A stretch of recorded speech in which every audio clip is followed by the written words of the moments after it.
Tuesday. The only U.S. serviceman taken prisoner in Afghanistan is on his way home. How he was freed, though, well, that's causing some controversy. So we asked for some perspective from a local World War II POW. Not only did he escape the Nazis, Ed Beck has survived 70 more years.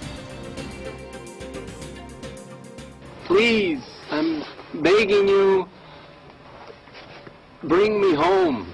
There was no YouTube in 1944 for Ed Beck to beg for his release as a prisoner of war of the Nazis. No one that's never been there knows what it's like. For almost 6 months, Beck suffered subhuman conditions, like being stuffed into railway cars with 58 other men and a corpse. He died while they were in there, and nobody knew until everybody was getting out, and then he fell over. Beck ended up escaping Stalag 4G with wire cutters he got from a Russian prisoner. And I asked him for the wire cutters, and my friend says, "What are you going to do with them?" I said, "I'm going to go home."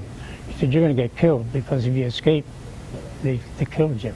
Miraculously, Beck and 2 other Americans made it to safety. Now, 70 years later, the only POW in Afghanistan is also coming home. Bo is coming home.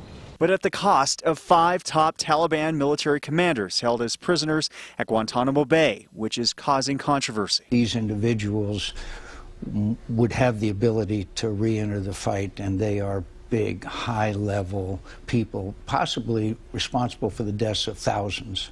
Beck still remembers his homecoming with his family in 1945. But my mother always said I'd be back. Everybody else said they'd never see me again. But my mother said, "Sure, he's going to come home. He's going to come home." So he understands both sides. Well, as far as their family and stuff is a good idea.